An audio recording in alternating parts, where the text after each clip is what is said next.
What's going on, Jets fans? Welcome into NYJ today. It has been a while. How you doing, Chad? I'm doing a lot better this evening after that insane game that we all watched earlier. Yes, it's so exciting to actually be online and talking with everybody and talking about a win. We're not talking about a frustrating loss. We're not talking about the draft. We're talking about a win on a Sunday, which is just fantastic. We have a lot to talk about, but I want to thank everybody. You guys know that I had some personal family, stuff come up this past week, and everybody was commenting on, social media, and I want to take a minute to appreciate you guys and thank you. My sister is doing just fine. She's home from the hospital. She's got some recovery that she'll have to go through, but all is good, and we are just so thankful that basically that she made it and that she's doing okay. So wanted to take a moment. Thanks, guys, so much for reaching out to me. A lot of people reached out on social media, so it means a lot. And just want to thank everybody for that right off the top of the show. And we'll go ahead and we will get started right now with some of the comments. So, bruh, XRP, according to Zach Wilson, 60-yard bombs ain't shit anymore. Yeah, he sure makes it look easy. We were just sitting here waiting for the show to start, and we talked about it. Man, this is what we drafted him to be. Like, this is the new identity of the New York Jets. We are a very hyper aggressive passing attack, and that's what we will become eventually. In the coming years, hopefully sooner rather than later. What are your thoughts on that, Chad? Like, this is the identity of the New York Jets moving forward. Yeah, this is the guy that we drafted. This is the guy that we were hoping for. This is the guy that we kept hearing about in the offseason and we saw glimpses of in the preseason. But really, since Carolina, we haven't seen anything like today. I mean, obviously, there's better things to come, but this was far and away his best game. Um, I know we've all gone back and rewatched those plays 10 to 15 times, the 54-yarder down the sideline. And really, I thought, and I'm sure we'll get into diagnosing all the plays, but I mean, when we had that botch snap or whatever it was, and he picked it up and he didn't panic, and I just feel like I'm not trying to knock him. Like if that was Sam, like he would have went crazy or anybody else.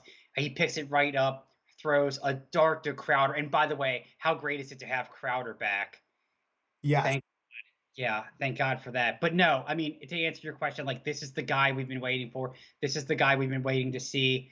I know he's got some issues to clean up. I know he had an almost pick to that touchdown to Crowder. He should have thrown that earlier. Yep. But you know what? I mean, there's going to be a time and place to work on those things. Just some of the stuff that we saw tonight was just awesome. Yeah, it really was. Um, so JC in the comments, he says today was a great example of how well the Jets coaching staff is doing with such a young team. And again, we can all look at the numbers, but some of us seem to forget faster than others. This is the youngest football team in the National Football League, and for anybody that's gonna try to sell you on the fact that that doesn't matter, they're not thinking critically enough. They're not thinking carefully enough. It's a huge factor. And so the youngest team in football today was able to get a win, albeit from a Titans team that was without their two top wide receivers. What do you think about that, Chad? Let's talk a little briefly on that, the impact that had on the Titans offense. I mean, I know it's apparent, but what kinds of things did you see them doing to attack the Jets alternatively with no Julio Jones or AJ Brown? Well, we knew that it was going to be a heavy dose of Derrick, and just we don't obviously don't watch a lot of Titans games. We watch the highlights and stuff, but like, dude, this guy is on another level. How do you he's like I can't think of any active running back that you can't stop. There's no stopping him. You can just kind of contain him. Of course I'm having all kind of computer issues, so I don't have the stats in front of me, but Oh, I can uh, pull them up. It's all good. yeah, no, please do because I mean, and we knew that's what they were going to do.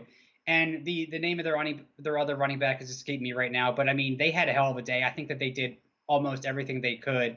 And we knew that was going to happen. And look, yeah, we heard. Look, if they had if they had their top two wide receivers, would they have won the game? Yeah, probably. I mean, I'm not going to sit here and lie. Um, Cole put it best in the post game interview, which was on YouTube. SNY had to put it on YouTube because the Mets were playing. Um, where somebody, I guess Janae Coakley or whatever, asked him like, "What do you take away from this win?" And he was like, "Nothing, to be honest with you. This doesn't mean anything because the the Titans lost the game. Like they lost the game. They lost the game on a kick. They should have beaten us, and that's what it was. I mean, he's not wrong about that. Um, That was but at the Keelan same Cole. That was Keelan Cole who said that. right, yeah, yeah, he did, and I actually really appreciated him. Him and Quinton Williams on the side, I really appreciate him stepping up like that. Um, so no, I mean, but again, coming from a dejected Jets fan, if you will, who my last experience in the stadium was walking out disgusted after the week two loss. And I know that you experienced the week two loss in person, then the Denver loss in person. Am I going to take a win when it's there for us? Yes, yeah, for Yeah, sure. yeah. No, I'm not. When I say that they were without their two wide receivers, I am not feeling any sympathy for the Tennessee Titans. That's not what I mean by that at all. The Jets have had many a game without their, top two of whatever position group you want to suggest. So I could care less. It doesn't matter to me at all. Um, so to talk about some of the stats that you were referring to, so Jeremy Nichols was the running back that was in the receiving game, absolutely killing our. I guess it was the left side of our defense. They kept screening it to the right and going after the left side. It seemed like that was the part of the game plan, something that they had saw in film because they kept going to that side and they were getting huge chunks of yardage. Mhm. That guy had 8 receptions for 74 yards on 12 targets. So they were very much aggressive in throwing it to him. And then as a team, over 175 rushing yards against the New York Jets, which, I mean, not a shock because Derrick Henry is, as you said, an absolute man beast. So, I mean, it was bend don't break, and they did a good job of that with the exception of that very last drive, which I mean, at that point, you have to assume that they were just exhausted. I mean, the commentators kept bringing up the point over and over and over again about how Derrick Henry gets better and better as the game goes on, and I mean, um, credit to C.J. Mosley. I mean, actually, credit to the whole defense. I mean, but I mean, C.J. Mosley, you got to think that he's just a coach out on the field. Somebody put up a comment. Michelle put up a comment about his pep talk before game. I really believe he's making a big difference with these young guys, and he's everywhere. I think he's actually getting better as the season's going on. he 100% is. And I will put my hand up right now. Anytime I'm wrong, I've said this a million times, I will always come out and say it. I thought he was going to take time to get going this season. The dude is balling. He is all over the damn field.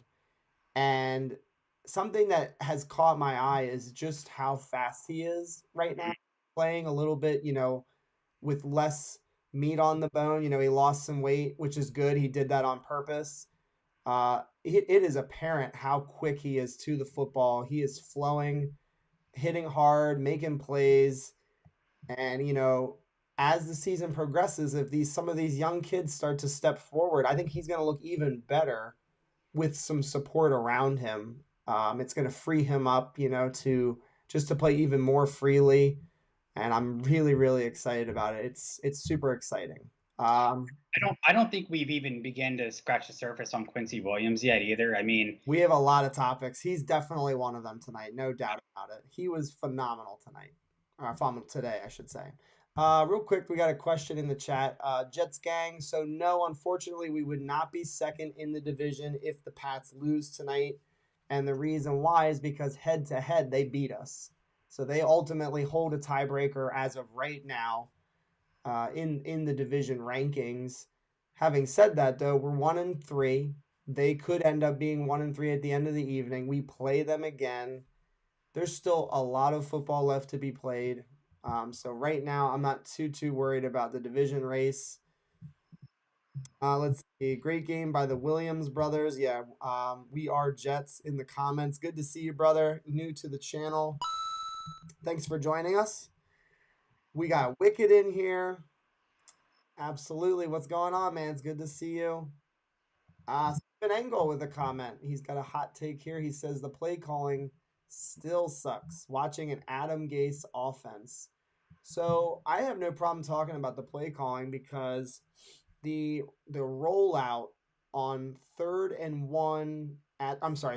goal at the one with the QB rollout, it looked like it was a designed running play. To me, it didn't appear that he had a pass option. Why would you call that play? And Saleh said it in the post game presser. He said they were going to go for it if it were 4th and 1. So why call that play where there's a definite chance to lose yardage? I get the idea behind it, but I don't know. What are your thoughts on that play call? That was pretty peculiar, I thought. It was a feast or famine play call. The linebacker, unfortunately, he made a great play on the ball. He read it absolutely perfectly. He was not fooled for a second. Zach tried to do some spin stuff. He tried to do some hero ball, as Connor Hughes says, and he's right. Luckily, he held on to the ball, went out of bounds. Um, I don't know. I guess LaFleur was trying to get a little bit cute. Um, if the linebacker hadn't diagnosed it so quickly, we'd all be talking about Zach's game-winning touchdown. But it didn't happen like that, and so we're here talking about what an absurd play it was. I don't know. I don't hate it. I didn't hate it. I didn't think it was the worst thing. I only hate it because of the situation. If it were like the third quarter and we were calling that play, absolutely. Because if the guys are over pursuing on that side, it's a clear walk in touchdown. Like you said, it's a feast or famine play. My problem was the situation. We were creeping up on the 2 minute warning. We were trying to get in the end zone to win. Or no, was that overtime? That was overtime. My apology. So we were trying to win the game right then and Yeah. there. And I mean, if you're gonna run the quarterback there, just I know it's oversaid a lot, but run the damn quarterback sneak. Like, what are we doing here? Just run the quarterback dive, and then you can get crazy on 4th down. Do whatever you want. Like, I don't know. I just feel like that was a missed opportunity to get an easy touchdown. He missed. Uh, I think it was Griffin. It was a walk-in touchdown there too. I think it was on 2nd down, or maybe it one of those downs, but he missed him, and it was an easy walk-in touchdown if he puts it right on his chest. So Yeah, and I mean I don't know. I mentioned this briefly. He almost missed Crowder on the same touchdown throw because he had Crowder like maybe a full second before, yes, and that was like a hair away from being a pick, and we actually caught a break on that one yeah, because Zach fit it just right in the smallest of windows. Um, so yeah, I mean it was from Wilson's perspective, this was almost everything combined that we've seen. So it was the good, the bad, the ugly, the great, the amazing, all that kind of stuff. I mean, he rolled out, he took a shot, he threw it, on the flat, and he chucked it deep. But he also had some balls that you're like, oh man, what are you doing? Um, it was kind of everything all in this one game. yeah. And I am not trying to beat up on Zach Wilson, so don't get upset when I bring this up because I am just curious about this kind of throw, and I think I'm going to ask James to talk about it on Wednesday. There's this one specific route that they have been running quite a bit so far this season where it's basically just a comeback route towards the sideline, and he keeps missing those. I know he threw one to Elijah Moore, a couple of weeks back. He threw one to Corey Davis at the end of this was the one that was at the 2 minute warning, where if he had caught that for the first down on 3rd and 10, that also pretty much would have ended the football game, and he just sailed it out of bounds. So I'm not picking on him because he is a rookie still, and I'm very much excited about what I saw today. But I would like to see him clean up some of those outside throws. It looks like when he's playing off script, he's phenomenal. I mean, we can see the talent and we can see the ability to make something when there's really not a whole lot there. I would like to see him a little bit more accurate and, placing the ball at a better spot for his guys to just make an easy catch. This is a great comment too. Got to do a better job of starting out of the gate. And I think that is the understatement of the season right there. The Jets have scored 3 first quarter points. 3 all season. That's a full game, a full first quarter, 4 games, 3 points. Not nearly good enough. Whatever they're game planning ain't working. Yeah. Talk a little bit about that with slow starts in these games. Every time, the guys are so well coached when it comes to doing the pressers, so it's hard to actually pull any real good information out of it. But Zach did say something today that caught my attention when he said after I think he said after the long throw, he was able to relax a little bit and let loose and play the way he wanted to play. Oh, And if you kind of read between the lines, they didn't press him on it, but if you kind of read between the lines, you can sort of see what he was saying is he comes out and he's just way too hyped up. He's way too nervous, way too anxious, way too ready to go. And that may very well have something to do with it. Um, so and who knows? But I mean, we know as Jet fans, this has been a problem for decades. They never ever start early. It's like I could probably count on one hand the amount of times they've come out and taken a commanding lead or just looked decent in right. the first quarter. It never happens like that. I would love to have the offense get to the point where they do get like that, and I think maybe as Zach matures, you could start to see that. I think the seeds are there to make that happen. Oh, for sure. Yeah, yeah, yeah. No, when I mentioned those things about the incompletions, those are the easier throws that he had in the entire game. And he's just missing them for whatever reason. It might be in his head, it might be mechanics, it might be his footwork. Like, who knows what it is? I'm sure it's coachable, though. And I'm hopeful that he'll be able to improve with some of those looks. Steven Engel says we're going to lose next week.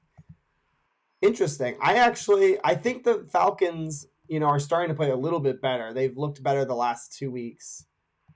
I don't know. I feel like we'll have a pretty good shot to win that football game.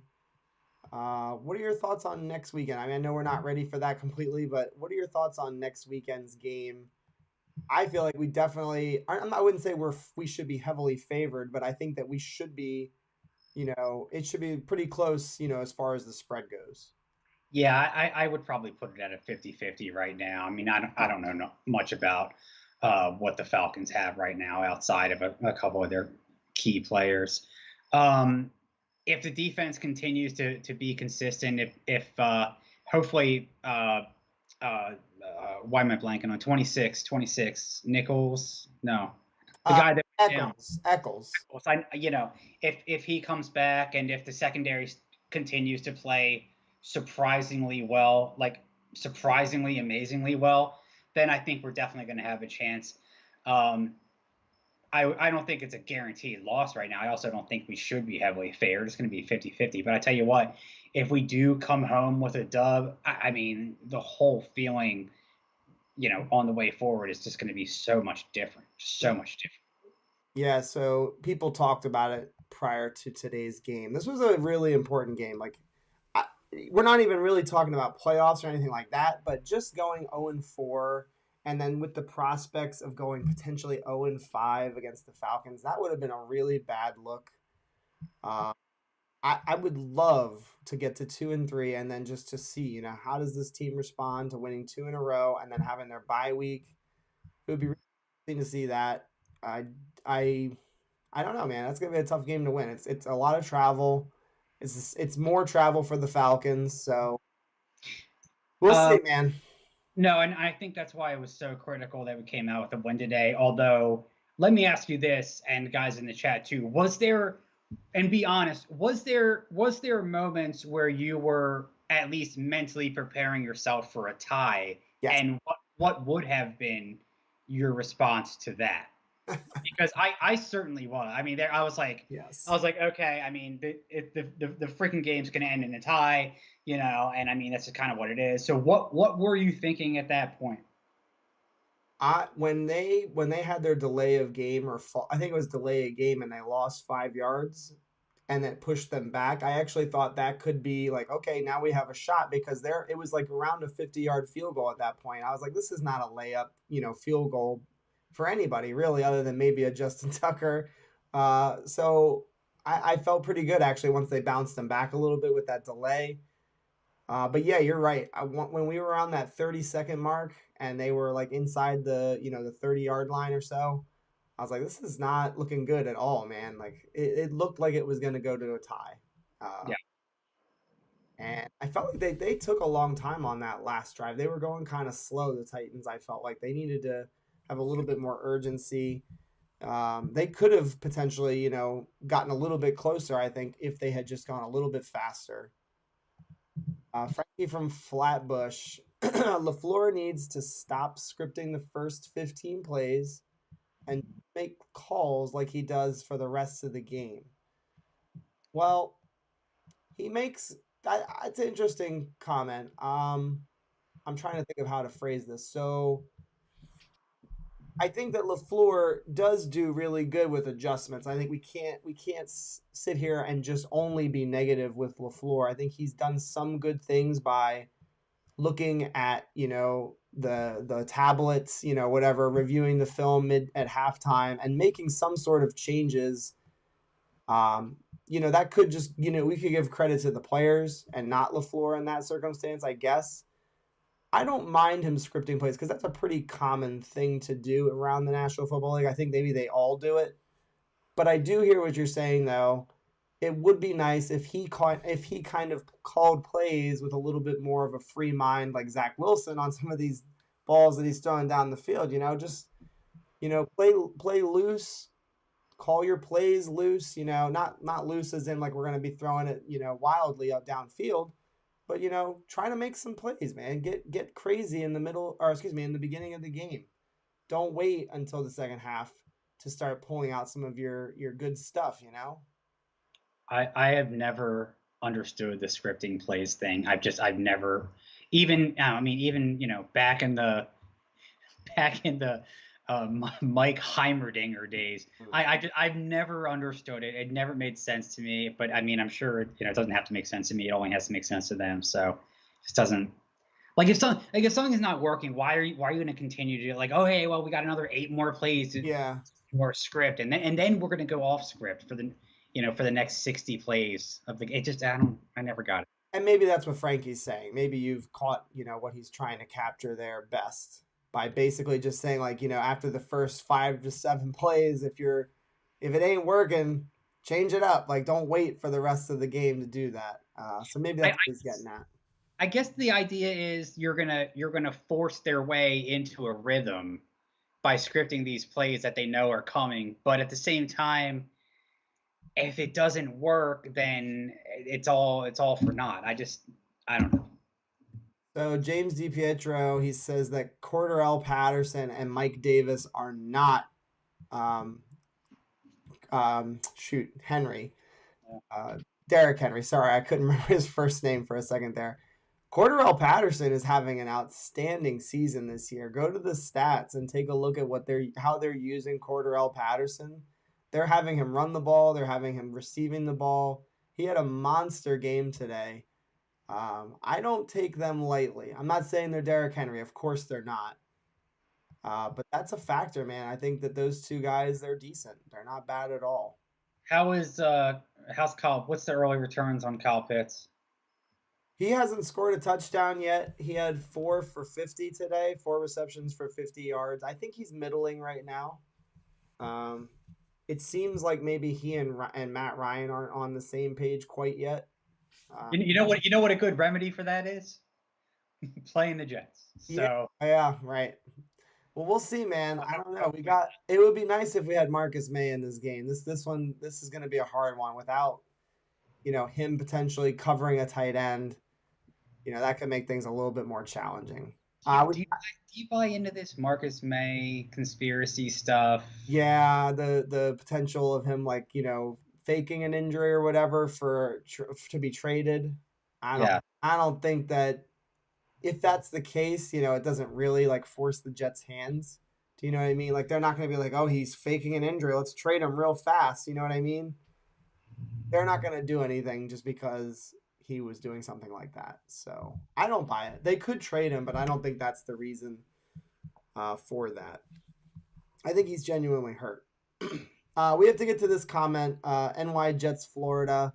He says Bryce Hall, excellent coverage and tackling. That was one of my favorite plays of the game from him. Was a play that didn't even count. It was a screen pass to Derrick Henry, I believe, and he got right through a would-be blocker and brought him down one on one. Tackled Henry one on one, which I thought was super impressive. What have you seen from Bryce Hall that you really are loving so far? Because the early returns right now are looking good. Everything. I mean, look, we were sitting here in the preseason talking about how this was going to be one of the worst secondaries in the league, and I mean, everybody, you and me, and everybody in the chat Everybody. is thrilled to be wrong about this. I mean, I just don't. What else can you say? He's playing great. Eccles is playing great. Um, it's awesome to see. I'm here for it, and I mean, we can talk about the front seven all day too, but I mean, what we're seeing. I haven't seen any really 1-2 year starter issues like where they don't turn their head around or anything like that. I was worried about getting a PI call. I think oh god, I don't know, one of the ones he had in the third quarter, but it didn't happen. I saw a little bit of a tug there. Yeah. But no, I mean he looks great. Yeah. And even Michael Carter, who left the game, and so did Brandon Eccles as well. That could have been a factor down the stretch there. They seem to get in a little bit more of a rhythm passing the ball to their receivers specifically. Those two guys, I mean, listen, the Jets, it looks like they may have hit on a couple of those guys. I don't know what we have in Jamie and Sherwood still. I don't know what we have in Hamza Nasruddin. Those are two linebackers, I know. I don't know what we have in Isaiah Dunn, although he did look good in his his one target and got to defend it nicely. Still don't know what we have in the other kid from Pitt, Jason Pinnock. We don't know. We haven't seen him play at all really either. So there's still some unknowns in the secondary, but the ones that we do know about looking pretty good right now. Yeah. And we will talk about the pass rush because Jesus Lord, did they get after Ryan Tannehill today? I mean, they went berserk, out of control. I was surprised to see Stephen Engel a little bit negative. Paul had to cover AJ Brown today. He would have gotten toasted. I don't know about that, man. He held his own against Keenan Allen last year, who's a very, very good wide receiver. Uh, AJ Brown's a stud too, don't get me wrong. I'm not saying he's not Keenan Allen level ability, but I don't know, man. I think Bryce Hall's showing that he can hang. I think he's definitely able to stick his man, and it's going to take more time to know for sure. It would have been nice to see him against AJ Brown, but here's the thing. Next week in London against the Atlanta Falcons, this dude's going to be lined up against Calvin Ridley, who is a deadly route runner. Really, really, really crisp routes, can stop on a dime. Let's see how Bryce Hall does against a Calvin Ridley. Because if he can hold up against Calvin Ridley, I think he could absolutely hold up against an AJ Brown. We'll have to hang tight and see, though. Yeah, I would have liked to have gotten him the experience of having to go up against an AJ Brown, but I'm glad it didn't happen today. Because either way, he probably would have learned from that experience. And we got a message from jetnation.com, which is super cool. He says, hey guys, I only have a minute, but I wanted to stop by to say hello and congrats to all of you fine Jets fans. Hope all is well, John. Go Jets and stuff. That may have been Green Bean. I'm not sure. But yeah, man, thank you. And like, that's the thing. Jets Nation, we are literally going through the same things all at the same time. We all deserve this win today. It felt so good to just say to yourself, we won. Like it felt really, really good to win on a Sunday. So let's see here. Just gonna go through the comments. If the Patriots lose, we will have the same record as them and Miami. Yeah, Miami doesn't look good at all. They are 1-3 as well. They're not looking better without Tua. I know some people thought maybe Tua was gonna have a really bad season this year, and if they replaced him, maybe they would look even better. I don't know. I don't know what's gonna happen with the Dolphins and with Tua Tagovailoa, but it's be very interesting to see which of the three steps forward to play potential 500 football down the stretch here, because all three teams, as he said, if the Patriots lose, 3-1-3 teams. So, Yeah. oh, did Mims get any playing time? So let's talk a little bit about Mims, and then I think we'll start talking about more about this defense, because not enough can be said about their performance today. I know they gave up a touchdown at the end of the game. I get it. I understand. But they were phenomenal today, I thought. So, Steven, did Mims get any playing time today? He did. I think he was limited to less than 7 snaps in the game, something like that. He did not get any targets, so no impact at all from Denzel Mims today. Um, he essentially was the fourth or fifth receiver. I think probably the fifth, even actually, because we saw more reps from Barrios than we did Mims. So we can't be too surprised. I mean, what are your thoughts on that, Chad? Like, we can't be shocked that he didn't get a lot of playing time, even though he was activated, because that's kind of what they already did earlier in the season. What are your thoughts on Denzel Mims under 10 reps and Yeah. no targets? I mean, I counted him for 2. I saw him on the field, actually like twice. I know he was down on the field in the red zone. Um, I thought the one missed throw that we had to Griffin in the back of the end zone could have been a potential Mims target. Yeah. But then again, we haven't really. That's just coming from a fan's perspective, because we don't really. We all think Mims can be a red zone target, but we just haven't seen it yet. Um, I don't know. This whole Mims story has been one of the weirdest experiences so far of this season. It's just this such an odd thing, and like they played him this week because they had to play him, and I don't know. I don't know what. I don't think we're ever going to find out what exactly it is that they have against him. But if he's still here after the trade deadline, then I guess we'll know a lot more. I mean, they've come out and they've said it's because he doesn't know the playbook, I guess. But we won't talk about Mims, because I really don't want to beat a dead horse, because we have spent a lot of air time on Denzel Mims. It still disappoints me very much so. I still think that they should be giving him opportunities in the game to make plays down the field. But it is what it is at this point. It is not going to change unless something else changes, if that makes any sense. Grant Root is full of it. He was totally down on the secondary, but it's still funny because he's pretending like he didn't. Let's see. Cliff Hopkins is asking, what chance do you guys give us in the London game? We've talked a little bit about it. I think the biggest thing will be to be able to contain their passing attack. Cordarrelle Patterson is a threat. I think that maybe most people don't know or realize. The former first rounder out of Tennessee, he makes a lot of plays for them, or has been making a lot of plays for them this season. Kyle Pitts, obviously, has the pedigree, has the talent, and then Calvin Ridley is a monster as well on the outside. What are your thoughts on that game, Chad? How do you think we'll attack them? Maybe not to defend them, because that's, kind of an obvious one. We just have to limit the big plays. But what about on offense? What are we going to do against the Atlanta Falcons? Yeah, I mean, I would call it a 50-50 game right now. Um, I think, and it goes back to one of the commenters' earlier points about starting early. I think we have to go out there, start early. It's going to be a time difference.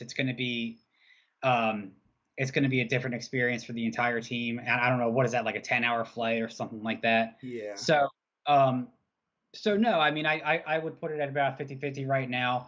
I wouldn't be surprised if we come out with an O. I wouldn't be overly stunned if we find a way to pull it out. Yeah. So Stephen Engel throws an interesting comment. Is their offensive line any good? I think it's a mixed bag. I think they have a couple of guys they like that they've drafted the last couple of years, but overall, I think it's just a average group. Nothing too crazy there in Atlanta. They have some good players on defense. They have Deion Jones, the linebacker, who I've always really liked watching play. They have the defensive tackle as well. I can't remember his name either at the moment, but he's a stud. I think we should be able to generate some points and move the football on them. I think the running game was not great today.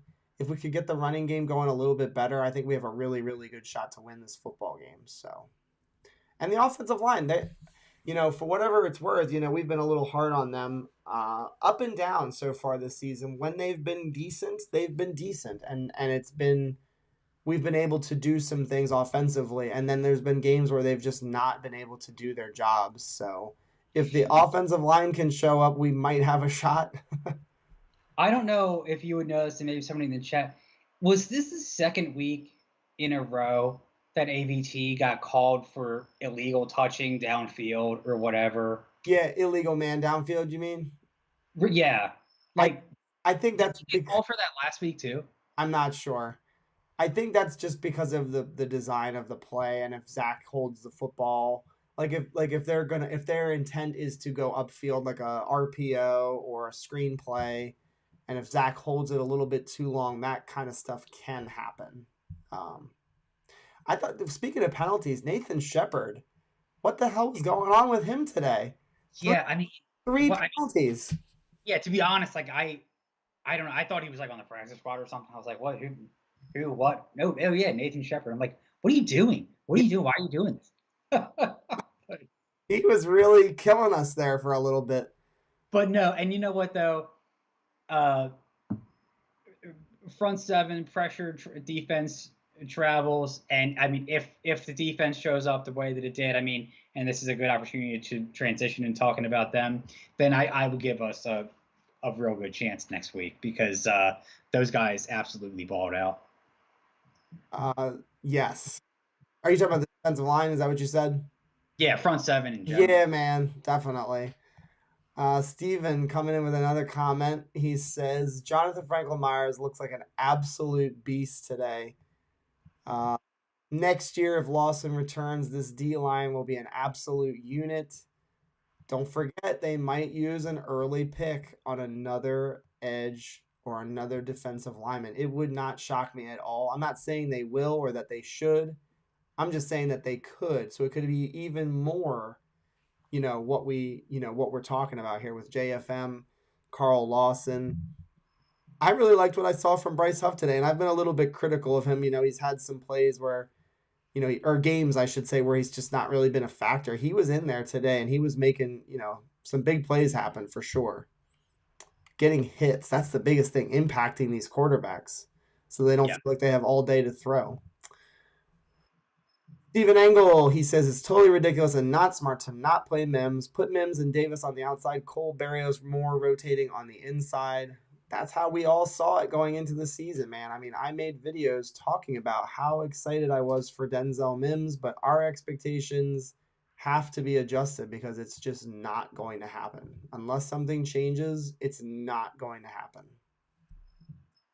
Let's talk. Yeah, man. Thank you, Hater. It's good to see you, man. It has been a while. It's been a rough couple of weeks in the Casa de NYJ today.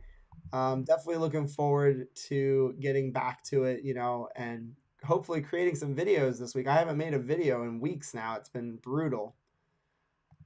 Sneakers to boots. So let's talk about our front seven. I know we've been waiting and kind of holding off on that one. Sneakers to boots throwing in some stats for us. He says we had 7 sacks, which is insane, and 20 pressures, which is even better. 20 pressures. What a showing today. I think that Tannehill had 58 or 59 pass attempts.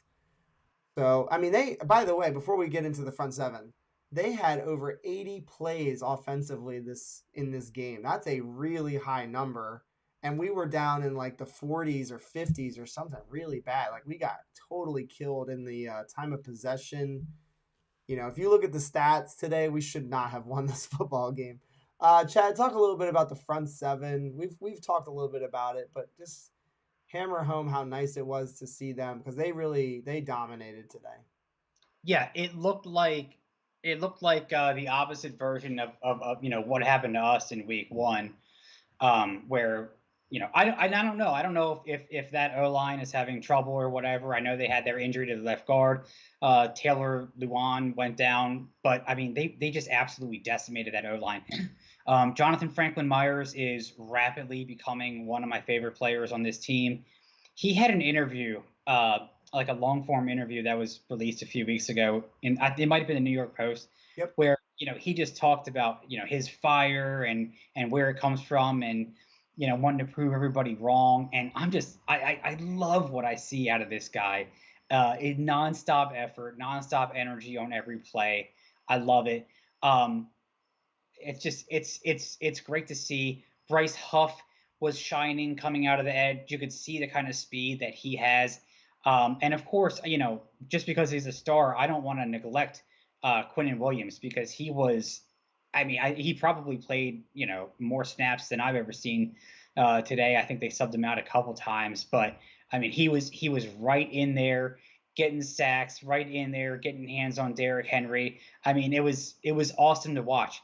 His brother has this incredible downhill speed. I would like to see him. It's not really his game right now, but I would like to see him start to go side to side a little bit more. I don't really see that, but I mean, when he locks in on somebody, he's like a missile. He's just going to punch, like, and he's out for violence when he's trying to make that hit. He looks really really good. I love to see it. It's been fun to watch. I haven't seen a game where front seven has really dominated like that in probably a couple years, to be honest. It's fun. It's a lot of fun to watch the quarterback go down. Um, so you had mentioned Quincy Williams and actually Quinnen Williams. I'll talk about Quinnen first. So I still believe that early on, Quinnen Williams was still shaking off some of the injury rust that he had had during training camp because he was not in on training camp. He was not in on preseason games.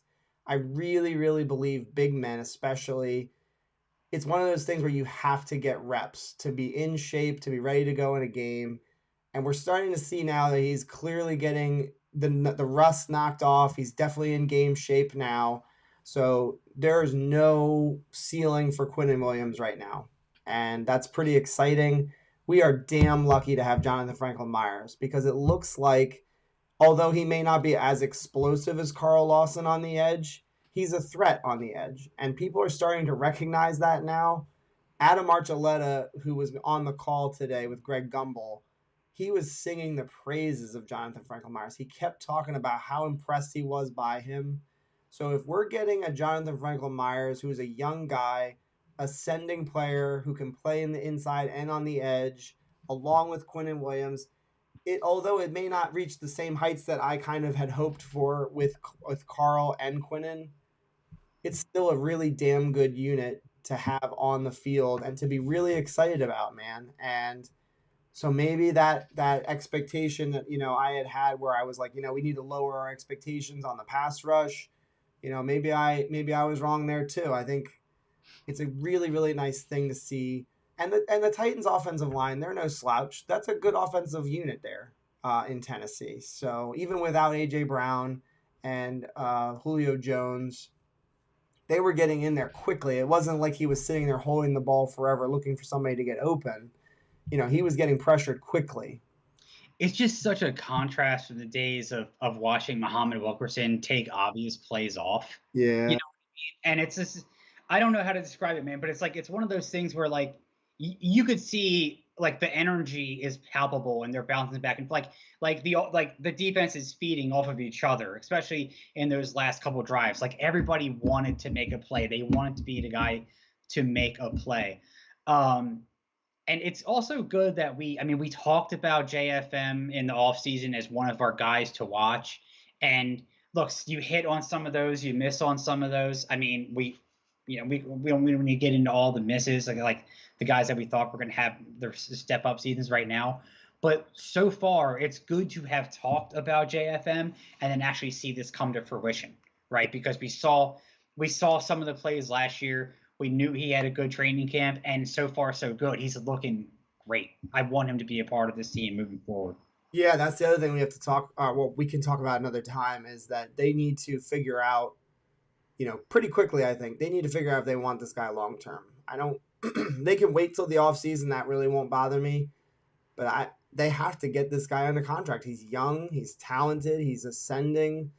It would be I would be shocked if Joe Douglas did not try to get a deal done with this kid, especially considering that that's clearly the philosophy that he has and that Robert Saleh clearly has, which is to build through the lines.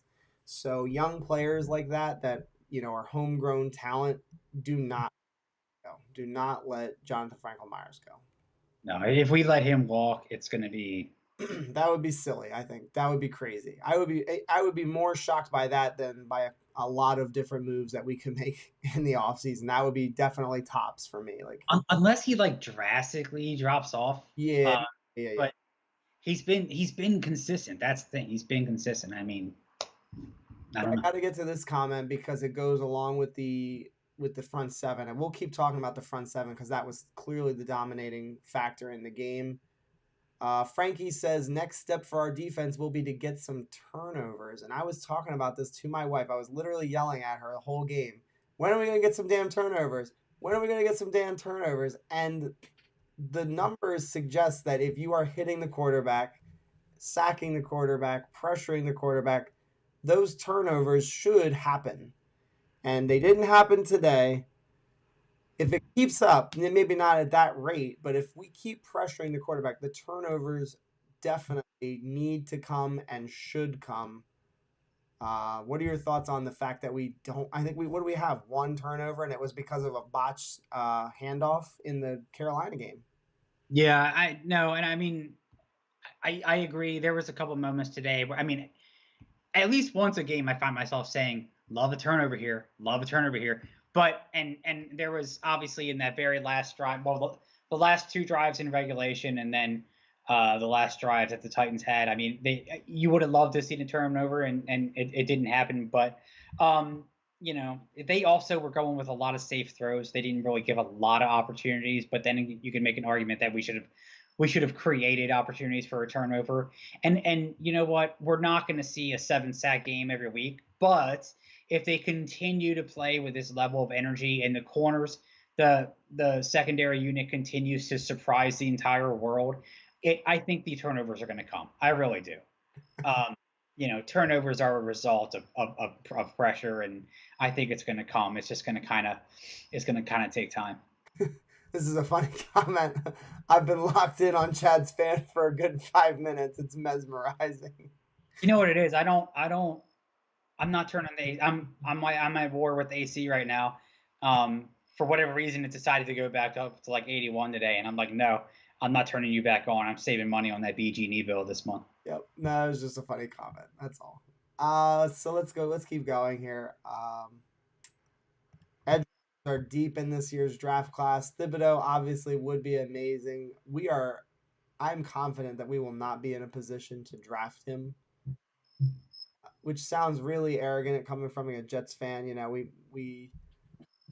We normally can't say that we're not going to have like a top 3 or top 5 pick, but I'm going to go ahead and I'm going to say we're not going to be drafting in the top 5 this year. I would be stunned and very, very disappointed. We will win more games than we can to be able to draft this kid. But yeah, man, listen, there's other guys. Thibodeau is not the only pass rusher in the draft class. We need another guy out there, and I think that in the second round, I would love to address the edge again. I still have some other positions that I really want, and we're hearing it from some of the people in the chat. It doesn't have to be a tight end in round 1, but gosh darn it, I really would like a better tight end in this offense, man.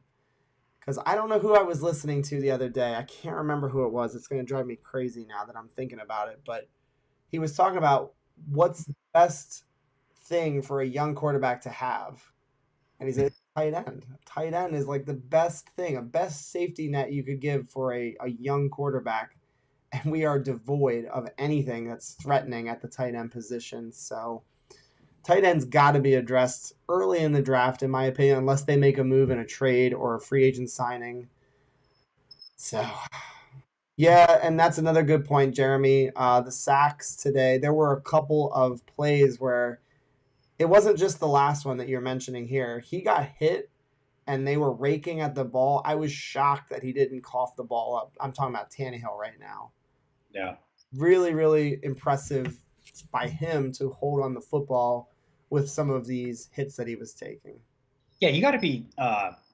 I mean, and obviously we've all been there more than we ever wanted to, but you got to be disgusted if you're a Titans fan tonight because they had really every reason to win that game. I mean, and the fact that they came out without their starting wide receivers and they still had it that close. I Mm. mean, Derrick Henry did hit his job, and that O line just got absolutely eaten up. I mean, your quarterback got just pummeled the entire game.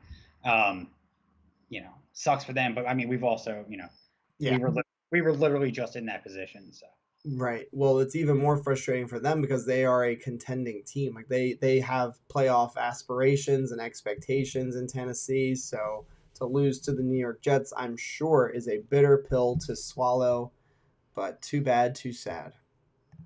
Rick with an interesting question: how much time will the Jets lose next week due to travel? That's a good question. I don't even know when they will leave for the game. They might leave early. In fact, they might leave in a couple of days and stay there a couple of nights to adjust. And I don't know how much time do they lose. I can't imagine it being too much practice time, but just the additional travel time obviously is a killer. We'll see though. I mean, I the, don't. the Atlanta Yeah, Falcons, the Falcons have to travel farther, so I'm not going to sit here and cry about it. I don't remember what they did in 15, but I mean, if they left on Wednesday, I wouldn't be surprised. No, not at all. I think they should leave by. I think Wednesday is a good time to leave. A Mitch says, "Good win today. We needed that." Amen, man. We all needed that win. That was like basically like a sigh of relief. Like I did not want to be 0-4. I mean, nobody wanted to be 0-3 either, but I really, really did not want to be 0-4.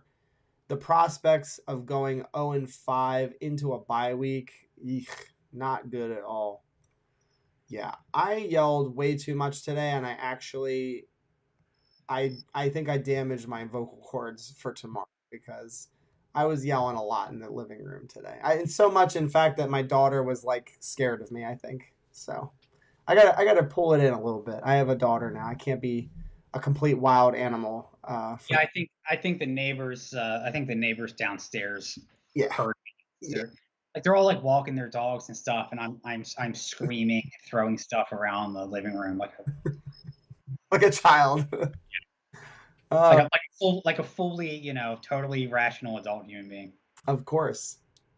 Stephen Angle says trade Marcus May and a six for a third round pick.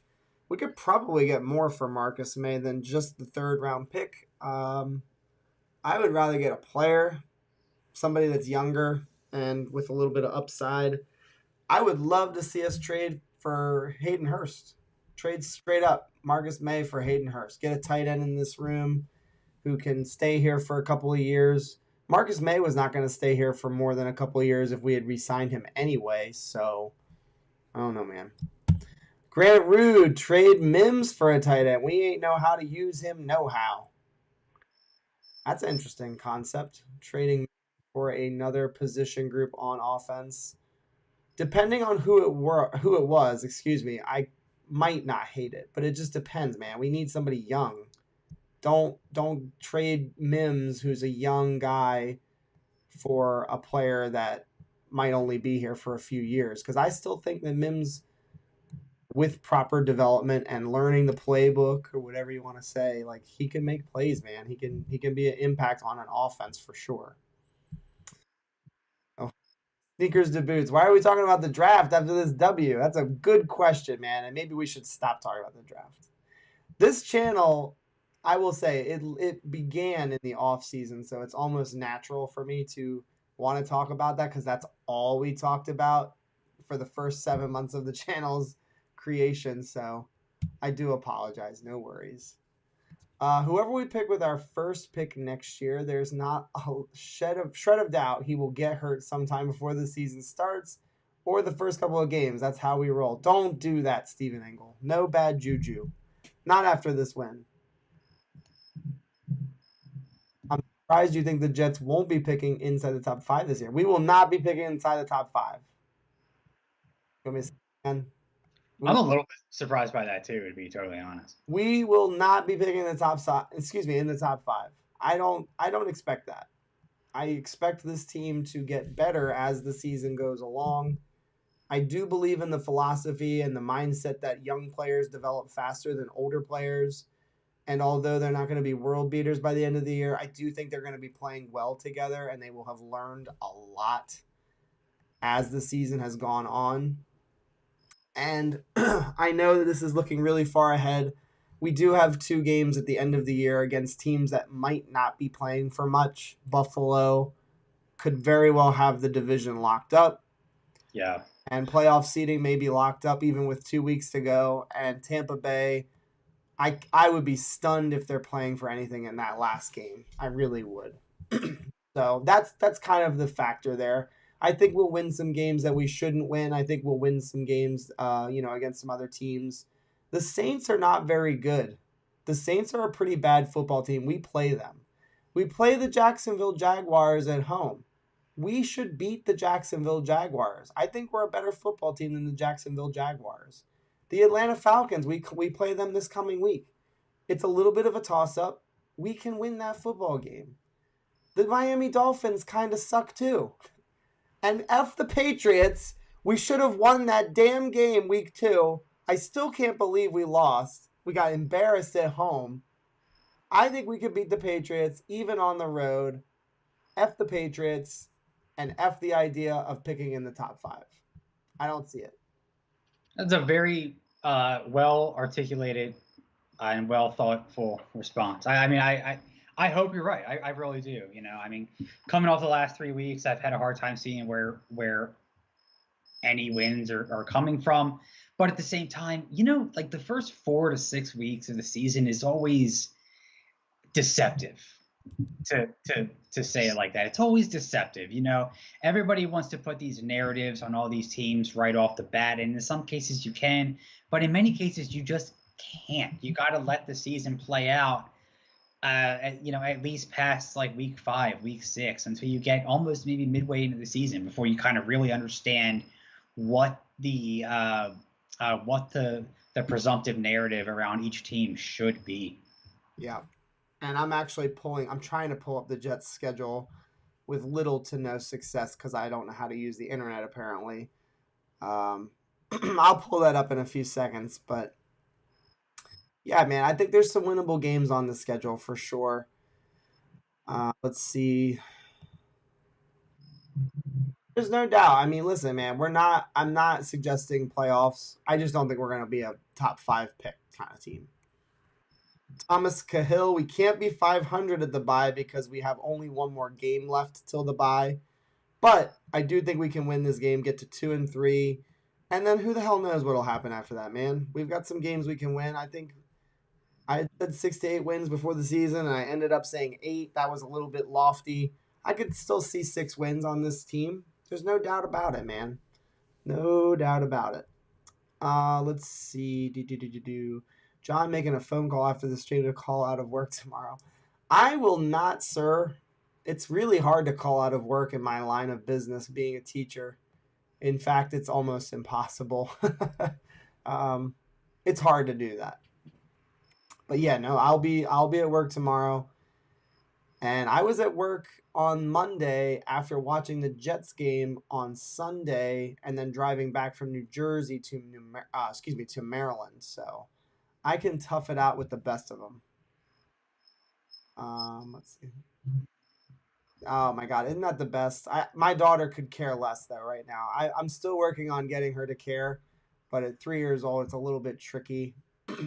But yeah, man, that's a wonderful thing. The family dynamic with your kids and having them be a part of it, it's special stuff. So, Mac Jones is slinging. I have no idea what's going on in that game. It's 3-0 Tampa right now. It looks like it's kind of looks like a downpour right now too, unless I'm not seeing this. Ugly weather game. That's no good. All right. I feel like tip balls for interceptions should not be counted as an interception for the quarterback. Just me. My God, have there been a lot of those? Let's talk about the Corey Davis beginning of this football game. He almost had a trifecta. First, he tipped the ball, or excuse me, he slipped. Or wait a minute, no, I'm so sorry. He dropped a pass. Then he tipped, or excuse me, then he slipped and then caused the interception.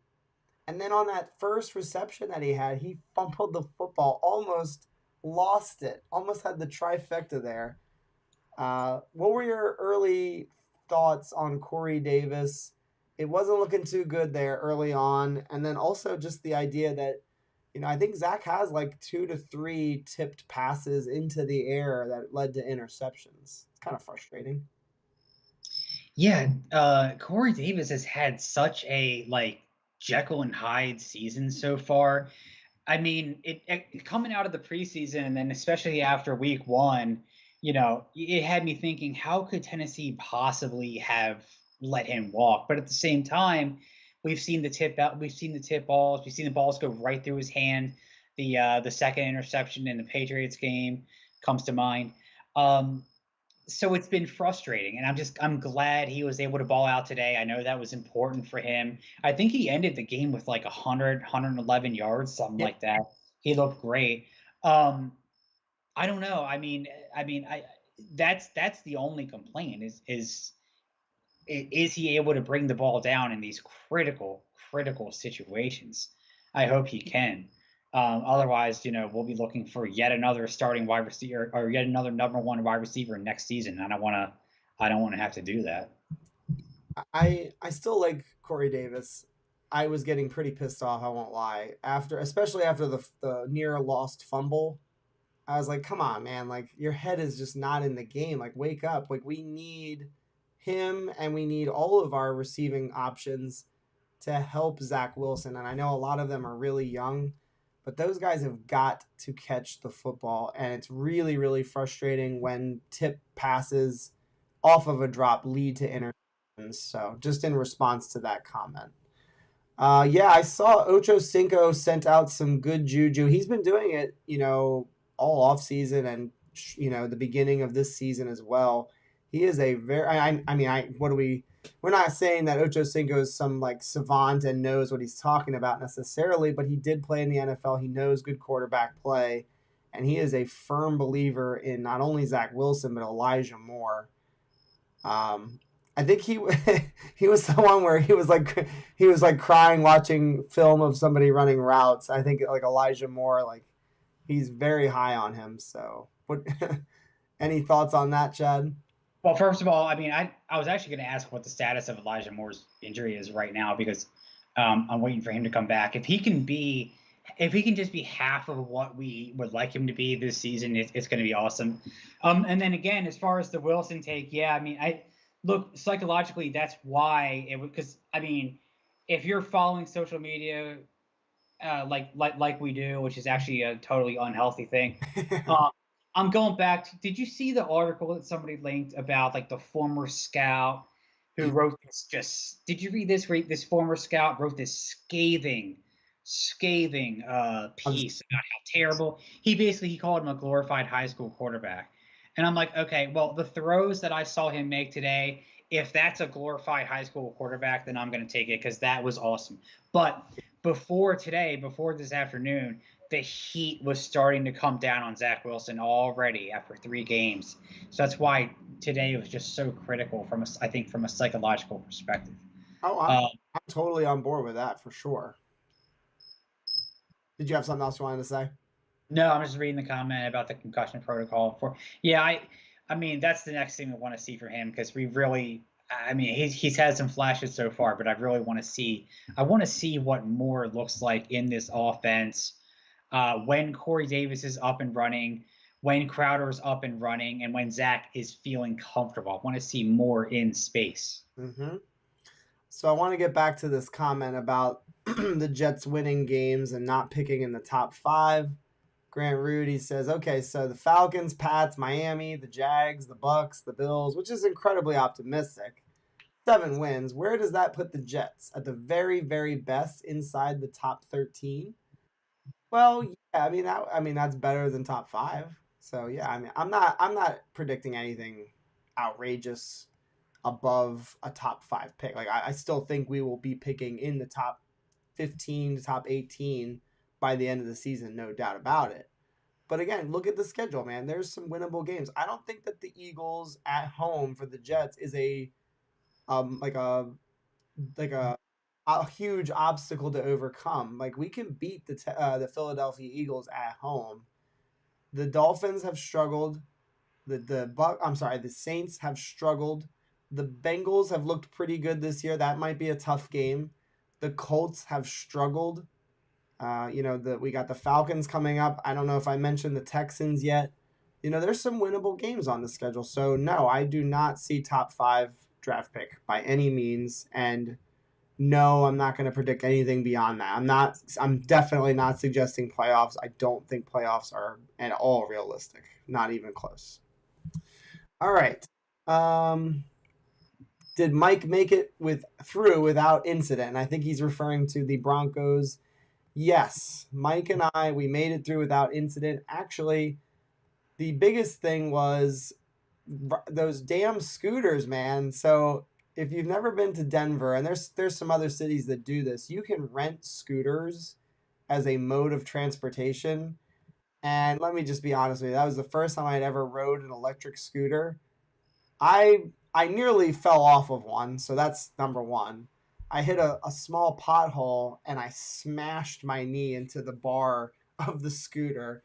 But that was a hell of a lot of fun. I think I got into more trouble than Mike did on this trip. But no, man, the Denver fans were pretty cool. Tip of the cap to them. They were all very chill, respectful. Nobody was like, threatening or whatever. Like they were just cool. Like they would bust our balls and then they would move on with their day. It was totally cool. So, is it nearly a far gone conclusion that May will be gone after this year? I hope not. There's no guarantee because if he starts to play well after he comes back from this injury, why not tag him again? Like we could use him for sure. And I don't really love the idea of trading him for a third round pick. Um, so I don't know, man. Tommy, I didn't miss the game, man. Oh, you mean like in person? Yeah. Hey, man, I think maybe I had something to do with the win today because I wasn't there. I was there for 2 horrific in-person showings. Really, really bad. The Broncos game was tough to watch, and the Patriots game obviously was as well. Let's keep going here. I think the secondary looked fine without May. When is Mosley's contract up? I don't think that Mosley is cuttable or tradable after this season. So I think Mosley is almost a guarantee to be on the team next season. It'll be interesting to see what they do with him in 2023 offseason because then they could potentially move on from him.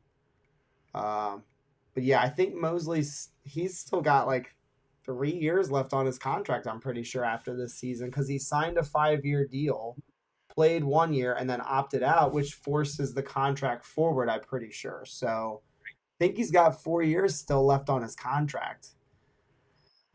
Yes, Elijah Moore is in concussion protocol. Yeah, that's the thing. You were talking about it earlier, Chad. There's no way to know with concussions. They're one of the most difficult injuries to project. Could be back tomorrow, could be out for weeks. This is very true. I hope Elijah Moore is back sooner rather than later, but do whatever is necessary. No risks, of course. Yeah. We don't need we don't need to take any risks. Frankie, you, my friend, you're talking like a person that has never rode an electric scooter. I'm not talking about a regular scooter. I'm not talking about putzing around and pedaling. I'm talking about going with like the turn of like your hand. It's a lot of fun. It's really, really fun. And again, not myself actually like doing the work. I'm just riding on it. It's a lot of fun. So yeah, it sounds like you haven't rode an electric scooter, my friend. Okay. Yeah, no, Michelle, you're learning something new on the channel. She says, I didn't hear that part. I didn't actually almost fall off, but I definitely smashed the shit out of my knee. I cracked it right into the scooter pole. But it was worth it though. It was so much fun. They were really, really fun to ride. Uh, all right, we got a little bit more time here. Any other topics you want to bust out here? We talked a lot about the front seven.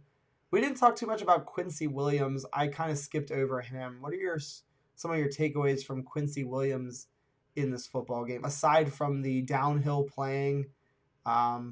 There were a couple things I liked, obviously, but there was one thing that I noticed that I didn't really like. What were your thoughts? Yeah, he just reminds me of like an old school downhill linebacker. Um, I'd really like to see him start to move side to side more. And I don't know. I don't know if he gets a certain kind of energy from playing with his brother. They had a really um, they had a really nice post game interview when they were together, and they were talking about the charity, supporting the charity for their mom, and I thought that was really good. You don't often see things like that, but I just thought it was a hell of a day for them too. I think he has all the athleticism. He just got to sort of has to put it together a little bit more because we're seeing flashes from him. But I mean, the idea that we can have two brothers in the front seven kind of playing like that, it's awesome. I haven't seen that in forever. Yeah, so that's the thing. And Sneakers Debuts put it in the chat. So that was my thing that I was a little bit frustrated with. But again, you can't be so critical. I know that I'm being an ass by saying it because he definitely played his ass off today and clearly was an impact on the game. But it seems like something that they're going to probably want to work with him on in practice, this week and the coming weeks, is locating the ball when it's in the air. The first one specifically, man, I'm still trying to remember the play specifically. I know that the second one was near the end of the game, and he He, completely blasted the shit out of Jeremy Nichols. yeah, yeah. He ran past the ball in Right. order, in Yeah, order right. like he ran past the ball in order just to level to get to in order to bury his helmet in the guy's stomach. But I mean, so yeah, we're gonna have to kind of work on that. I mean, get a potential pick would be a lot more important. But Well, listen, man, he's a living embodiment of all gas, no brakes. Because again, if you're a new coaching staff, that's what you really, really want. Is you want players that play the way you want to play, like you want your players to play. And he is setting such an awesome example of all gas, no brakes. He didn't take any plays off, of course, and just playing like his hair is on fire. That's what I loved most from Quincy Williams today is that you saw him. If it wasn't on that play, it was the play before and the play after. The dude was everywhere. He and CJ Mosley were a lot of fun to watch, and they made a monstrous impact on the game. He really laid some big hits as well. The biggest hit that Henry took all day was from Quincy Williams himself. And that's exactly right, Manny C. He lowered the boom on Derrick Henry and he popped him. And Adam Archuleta on the call, he's like, you don't see that very often. Like he very much was very shocked from the way he was able to not just tackle him one on one, but really thumped him. He called it a splat when he hit him. He called it a splat play. Um, Basically, the guy just gets flattened. Um, so I'm no, very. Go ahead. defenses probably take it as a personal like challenge, as a personal point of pride to because if you can't contain Derrick Henry, like at least can you try to bring him down? Because I mean it's literally impossible to contain this guy, but I mean it's got to be a hell of a challenge for him and the Titans offense just knowing that defenses are going to do everything they can to stop one specific guy every week. So um, I can't say that they even contained him because he still ran for like, you know, 100. what, yeah, 150 yards, but um, he never did get that long. Like, did he have a 20+ yard play at any point? Yeah, he definitely did. He averaged over 4.5 yards per carry. I think it was like 4.8 yards per carry, and on 33 totes. You're right. He didn't have multiple humongous runs, but he definitely ripped off a couple. I remember on the plays where he did rip him off, I was like, holy shit. Like there it was like you could see the hole, and you could see that he was just going to completely blast through it. Um, but I mean, again, all things considered, did we do a decent job containing him? Yeah, I mean, I think we can probably say we did okay.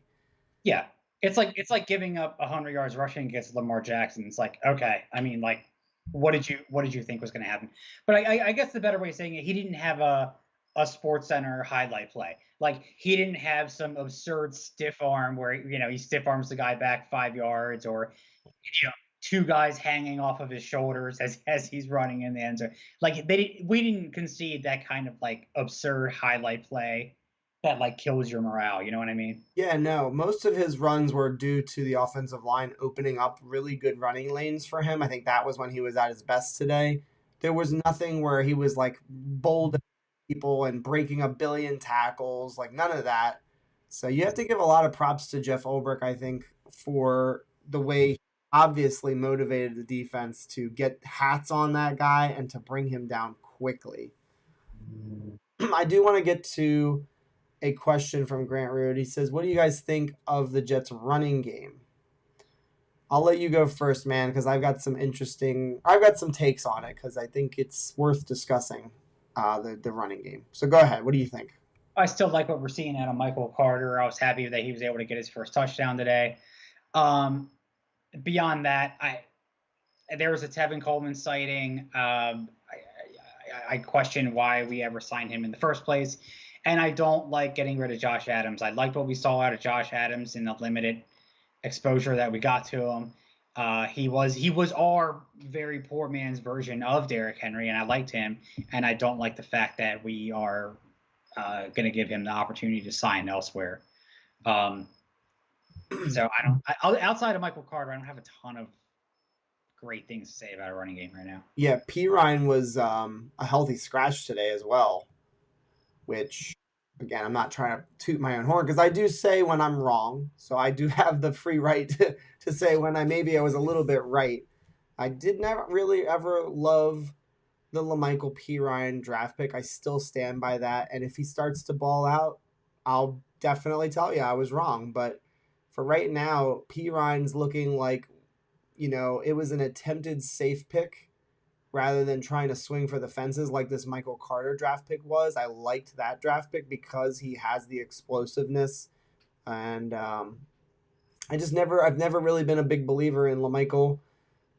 Doesn't look like the Jets are right now either. And you would think that if they believed in him to be some sort of power back, that he would be playing. And it doesn't look like they see him in that role. Because we don't have a power back on this team right now. We've got Ty Johnson, Tevin Coleman, and Michael Carter on game days, and none of them are really a power inside runner. That's not part of their games. So to see them let go of Josh Adams, I agree with you. Very, very frustrating to not get to see him play in a regular season game. They got some comments here talking about Mac Jones, how he's looking good. F him. He did absolutely nothing versus the Jets. He looked like he was I don't know, a neutered Mark Sanchez, basically just doing everything he could to not turn the ball over, which is great, I guess. But Did you see that little Mark Sanchez skit that he put out on? uh, I don't know why. I thought that was the most hilarious thing. I don't it know. was, I don't know if I was just like really tired or what, but I watched that like 3 times. I was laughing my ass off. it's really funny. That's why it was very funny. Can't a guy down a dog? Yeah, yeah. He's like, it doesn't smell like a hot dog, and stay out of this. Yes, it was really fun. NEC, this is an interesting comment. So when Davis comes back, the linebacker unit is going to be scary. Yeah, think about that front seven, man. We haven't even seen Jared Davis yet. So Jared Davis, Quincy Williams, and CJ Mosley. I like that. There's a lot of speed there. There's a lot of hitting ability.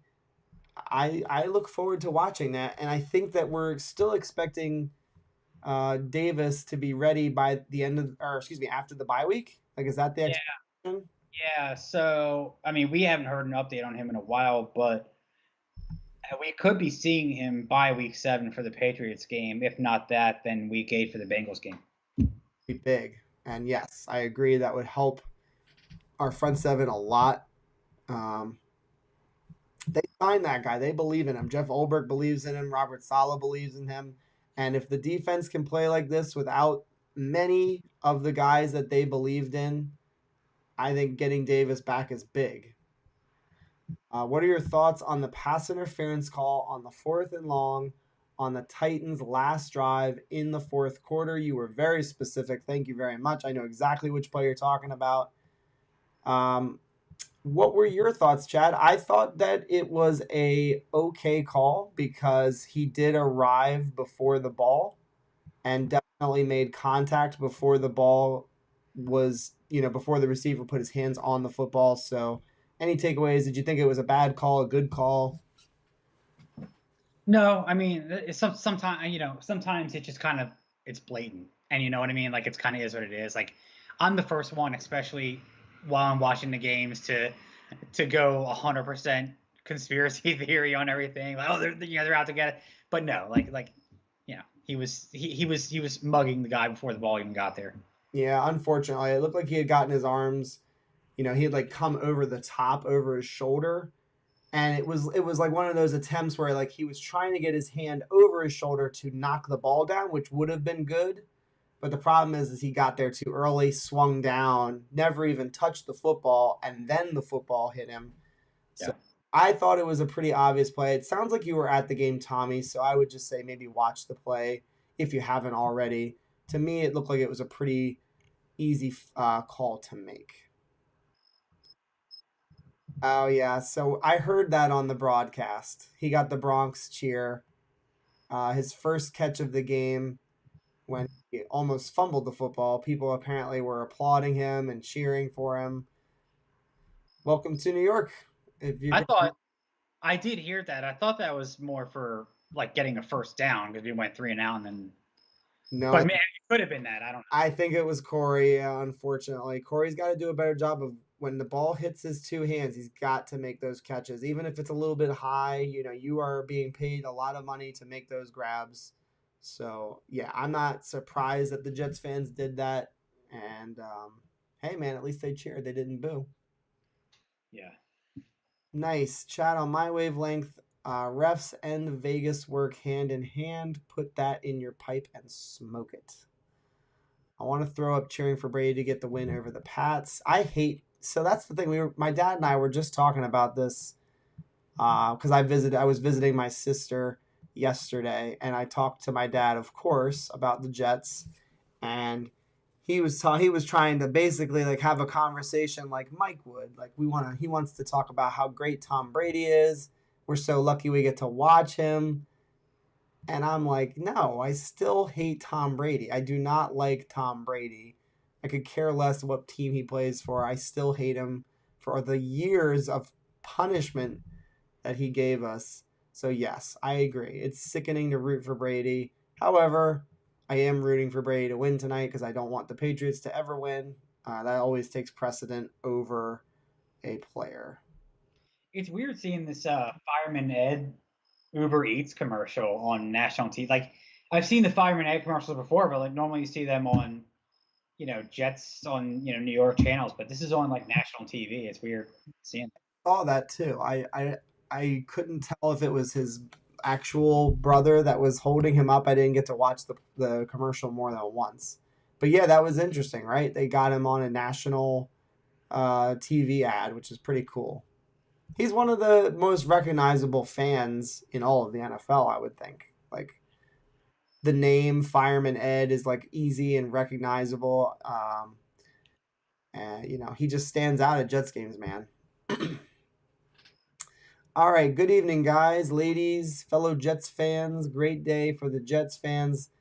Tennessee game, but glad they pulled it out. Yeah, oh, sorry, he said tense game. Yeah, it was definitely a tense game, and it feels great to come out with the win for sure. Oh my God, could you imagine? Harry W says Pats and Brady finish in a tie. Ha ha ha ha. Wouldn't that be something if they all this hype and the game ends in a tie? That would be wonderful. Frank, uh, he says that Fireman Ed is annoying in general. I don't know, man. I've met him before. I've talked to him before, and he's been to games with us on the road. My dad invited him to come with us to a Jets Baltimore Ravens game. He's a Jets fan, man. He's a diehard. He's been doing this for a long, long time. Uh, I don't have too much environment, Ed.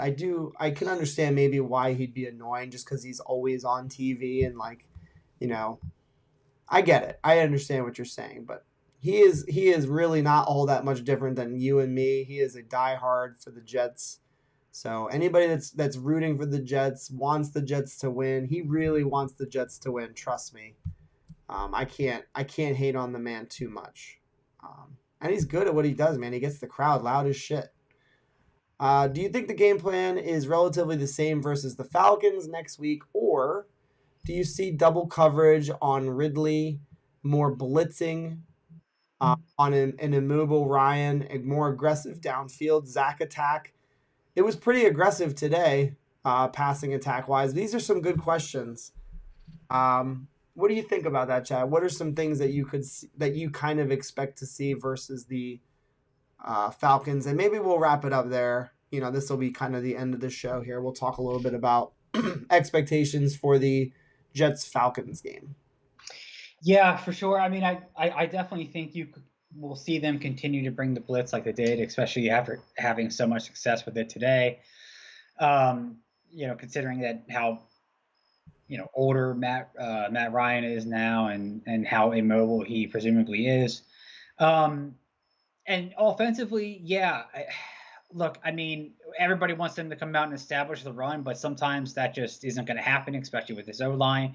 If it doesn't, I would like to see them kind of get away from that and do the same thing that we've seen Zach be successful with, which is getting those rollouts and those sideline throws. Don't wait until the third quarter to try to start making stuff happen. If you can, it's such a tough thing because you don't want him to throw picks, but at the same time, you want to give him a chance to air it out. So I don't know. I think you just have to let him ball. Like you have to go out and let him ball. If he's gonna throw picks, let him at least throw picks deep on a 35 yard plus route. Does that make any sense? Oh no, it 100% does, and my family 100% agrees with it. You're saying my dad especially, he wants him to take all the lumps. um, I want him to have success and to have lumps. Like, does that make sense? Like, I don't want Zach to be feast and famine. I want him to be somewhere in the middle on some of these games. I would like to see a well balanced game plan, man. I still feel like our offensive game plan and our play calling is disjointed. We're either aerial assault versus the Titans in the second half, or we're not. Like we didn't do any of that in the first half. Where were all of these shot plays in the first half? There were none, and it just wasn't. It wasn't a part of the game plan. It seems like Zach Wilson's the kind of guy that if you don't give him opportunities with designed balls down the field, he's going to take his shots eventually. Like he's not going to sit forever, and that's one of the things I love about him. And we haven't had a quarterback like this for a really, really long time. Somebody that he just does not give two shits about throwing an interception. He is going to take his shots when he thinks he needs to, and so I hear what you're saying, Chad. I agree with you. I think we need to incorporate those shot plays throughout the game. Kind of like one of those things where you would take a shot like at least every quarter. And I'm not saying it needs to be that strict. Like you don't need to actually like say, okay, it's near the end of the first quarter and we haven't taken a shot play. Like they just need to incorporate that more like spread out. And I think that that's what will lead to success is where defenses don't really know what we're going to do. I think that the Atlanta Falcons will definitely take note of today's game. You know damn well if he gets outside of that pocket, that secondary needs to go downfield because he wants his receivers when he breaks the pocket. That's what he wants his guys to do. It's pretty obvious. Um, so that would be one of my keys to the game is allow him to take shots early in the game. Give him opportunities to throw down the field so that he doesn't feel like he has to do it late in the game. How about a god darn lead early in the game? I know we took a lead in this game. We won the game ultimately, but how about we get a lead early in the football game, man? Let's not go crazy. Yeah, I would love to see that though. And then back to your comment about doubling, I would like to see us, not change it up too much, but I do think that we should throw some doubles towards Ridley. He's super dangerous. And the blitzing, it's going to depend on if our corners are healthy. All things that I'm looking at online seem to suggest that Michael Carter and Brandon Eccles are both healthy. If they are, good, because then we can maybe take some more risks and blitz, because it was certainly working. Today, they definitely were getting hits with the blitzes. So I'm cool with that, man. And Matt Ryan is definitely a statue at this point in his career. Maybe not like a Joe Flacco statue, but he's not a fleet of foot, And I want to see more competency. I don't care if we win the game. Like I would love to win the game, of course, but just show me some more competency. Show me a little bit of consistency in the offense, in the play calling especially. And defensively, just try to limit those big plays, man. We didn't give too many up in the passing game today. Let's see if we can do it against a team that has some freaks of nature on the offensive side. I'd also like to see. We saw like one bubble screen to Crowder today. I'd like to see more of that and just more safe throws to Crowder, slants in the flat, something like that to get him just more touches. Yes. I'm trying to think. Oh, another thing that this is a small thing, but I would like to see some more attempts from Mr. Amendola. I know people are really excited about him because of the punting game that he had versus the Patriots, and that was incredible. But his kicks today were very, very suspect. That game winning field goal that he had in overtime, he nearly shanked that kick, and it was close, really, Yeah. really close. So he's got me a little bit worried going into this next game. I'm hoping he can clean that up a little bit. And I know if you make it, you make it or whatever. But like that kick was ugly. It was a really, really ugly kick. I was shocked uh, that he made it. Most people are really, really into Mr. Amendola though, so I can't. Maybe I'll get some hate for that. Grant Rude says Amendola needs a badass nickname. I'll have to think of one. I'm not good at doing that on the top of my head. It's been like years. We're talking about Devils in the chat. Brady made Belichick, but Gronk made Brady. That's an interesting thought. Yeah, man. Gronk was a freak too. One of the best tight ends of all time, man. If you look at the stats, he was just a beast. Grant Root throws in what he would like to see. He says, I'd like to see more inside runs coupled with boundary line throws down the field, kind of like what you were talking about, Chad. I think the Falcons' cornerbacks are very suspect. Definitely could see the wide receivers taking advantage on the outside. They are young in Atlanta and suspect, as he said. Corey Davis should have a good game, again, assuming he can build off of this game today. Jamison Crowder, man, listen. This is why you don't trade a Jamison Crowder. I know we talked a lot about it, Chad, and you and I agreed it was a silly idea, in my opinion, to try to trade him. He's showing his value, or excuse me, he showed his value today in today's game. Like he helped a lot. So. Exactly. And plus we knew injuries were going to happen. I mean, nobody wants injuries to happen, but we know they're part of the game. I mean, week 2, week 3, and Moore's down already. So, you know. All right. Well, that is probably going to do it for this episode of the Sunday post-game show. I am not planning on going to any games upcoming for the New York Jets, so I won't be going to road games. I won't be going to home games. So it is a little bit more calm in my house. At least that's what I'm hoping. So stay tuned for videos. Stay tuned for the streams. I would like to get back on a routine of a Wednesday, Sunday post-game show. So that's what we've got for the night. Chad, any last thoughts as we wrap up this show? No, man, just glad to be back here. Haven't been on here in a couple of weeks. Yep. So good to see everybody again, man. Hopefully there's better days or more days like this ahead for us. Yeah, man, that would be the best because this today was a good feeling to win and then just be able to like relish in it was awesome. All right, guys, thank you so much for watching. If you haven't liked the stream, go ahead and do so right now.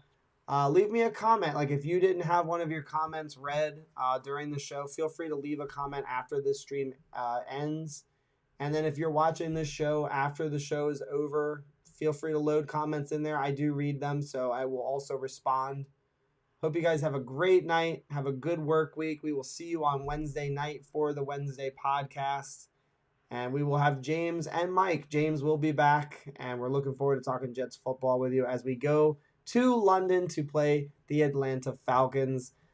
Go Jets, and we'll see you guys next time.